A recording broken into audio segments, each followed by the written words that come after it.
श्री सद्गुरुदेव नमः। श्री रामचंद्राय नमः। आप सुंदरकांड सुन रहे हैं। अगले यानी कि पूर्व में जो पाठ किया था वो भाग 1 था, जहाँ पर हनुमान जी लांघ कर चले गए थे लंका के पर्वत पर, त्रिकूट पर्वत पर, और देवताओं ने बड़ी प्रसन्नता से उन्हें आशीर्वाद दिया कि कपिवर, अब तुम बिना किसी विघ्न बाधा के अपना अभिष्ट कार्य संपन्न करो। अब जब हनुमान जी ने समुद्र पार कर लिया तब वे त्रिकूट पर्वत के शिखर पर उतर गए और वहां से लंका का निरीक्षण करने लगे। यहाँ वाल्मीकि जी ने लंका का जो वर्णन किया है वो बहुत बढ़िया है। वैसे यदि आध्यात्मिक स्पिरिचुअल दृष्टि से इस शरीर को ही लंका मान लिया जाए तो इसका वर्णन कैसे किया जा सकता है। लोग अपने अपने शरीर में रहते तो हैं, लेकिन इसमें कितनी हड्डियां हैं, नस नाड़ियां हैं, इंद्रियां हैं और कितना मांस, मज्जा और रक्त आदि है, ये कितने लोगों को मालूम है। फिर जब शरीर के प्रति इतनी अनभिज्ञता यानी कि not knowing about your own body, तब लंका तो बहुत बड़ी नगरी थी, उसमें प्रविष्ट होकर और अपना काम करके उससे बाहर निकल आना हनुमान जी जैसे अनुभवी महात्मा के ही वश की बात थी। इसलिए वैष्णव लोग कहते हैं कि भगवान जीव के उद्धार के लिए आचार्य को भेजते हैं। सीता जी शक्ति स्वरूपा है, ब्रह्म विद्या रूपा है। रावण रूप मोह ने उनको लंका रूप शरीर में कैद करके रखा है। जब भगवान के भेजे हुए आचार्य अथवा गुरु रूप हनुमान जी आते हैं, तब वहां उनका पता लगाकर उनकी अवस्था का निवेदन भगवान से करते हैं। अतः हनुमान जी ने लंका पहुंचकर उसके अन्नमय, प्राणमय और मनोमय कोशों का भली भांति निरीक्षण किया। देखो, यदि आपको अपने शत्रु की नगरी में प्रवेश करना है तो उसकी एक एक बात की जानकारी होनी चाहिए।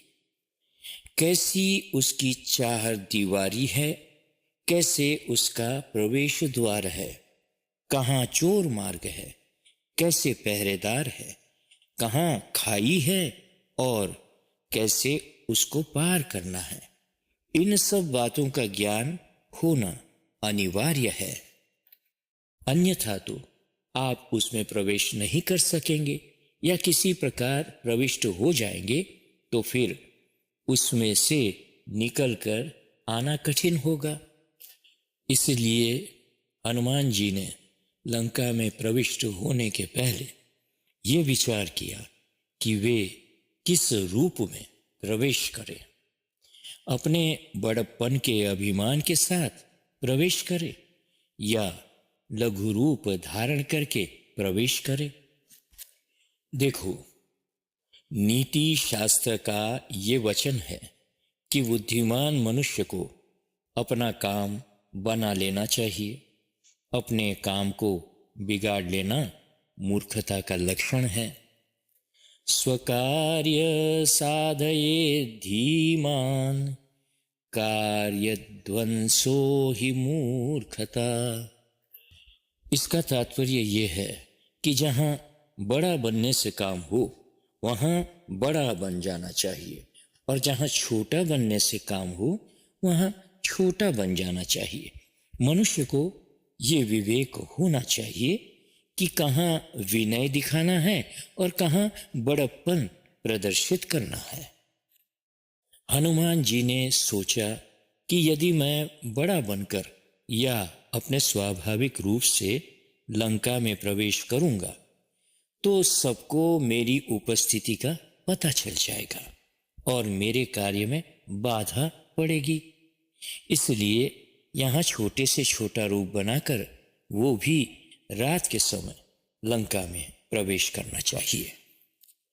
इस निश्चय के अनुसार हनुमान जी ने मच्छर के समान छोटे से छोटा रूप धारण कर लिया और लंका में प्रवेश करने के लिए रात्रि काल की प्रतीक्षा करने लगे।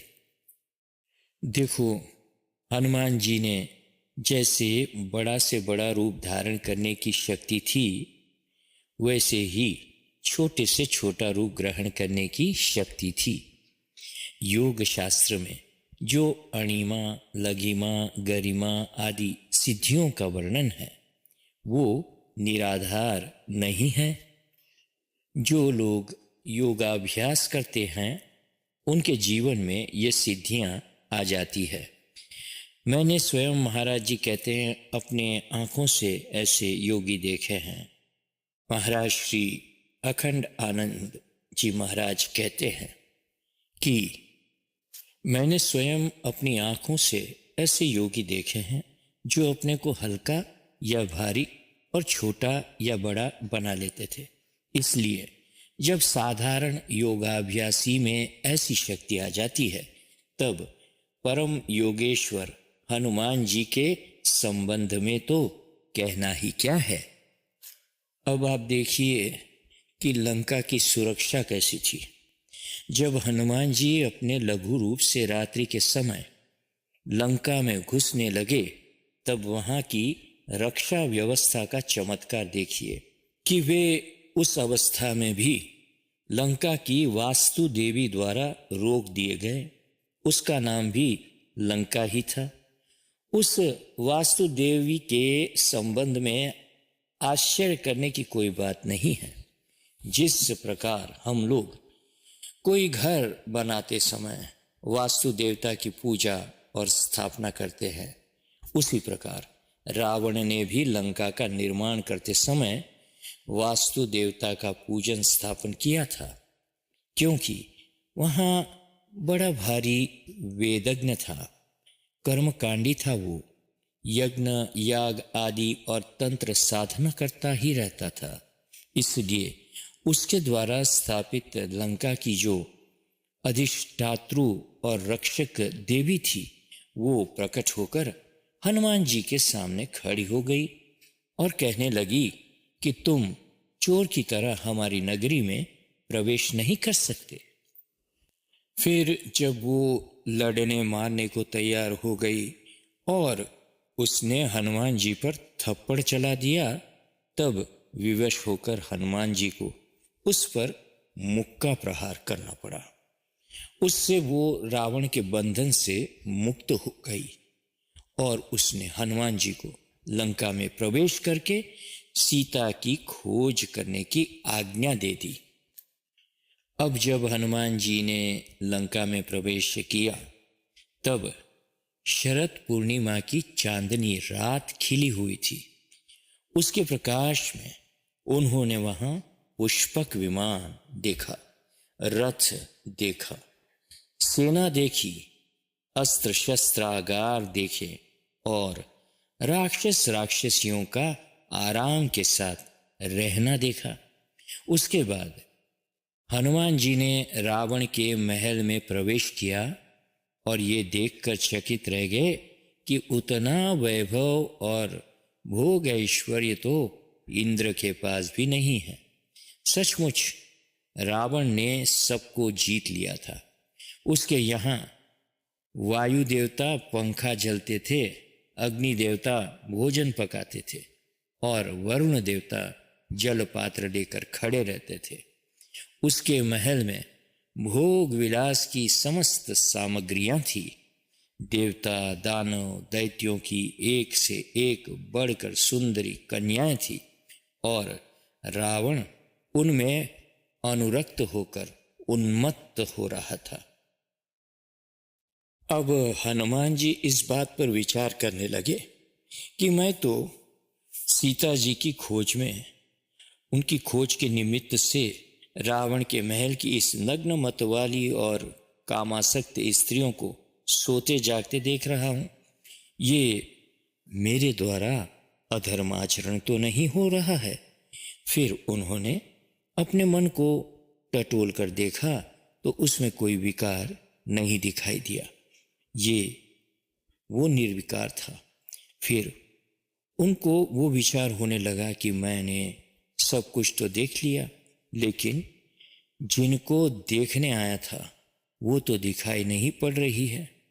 वे ढूंढते ढूंढते मंदोदरी के कक्ष में पहुंच गए। वहां अत्यंत सुंदरी युवती थी और आनंद मग्न होकर अपने पलंग पर सो रही थी। उसको देखकर हनुमान जी को ख्याल हुआ कि कहीं ये जानकी तो नहीं है। फिर उनके मन में आया कि ये जानकी कैसे हो सकती है। वे तो पवित्रता है, पति प्राण है, पतिव्रता है। श्री रामचंद्र जी के विरह में उनका जीवन धारण करना कठिन हो रहा होगा। वे इस प्रकार भोग विलास में मग्न होकर पलंग पर, वह भी रावण के महल में, शयन करे, ये कैसे संभव हो सकता है।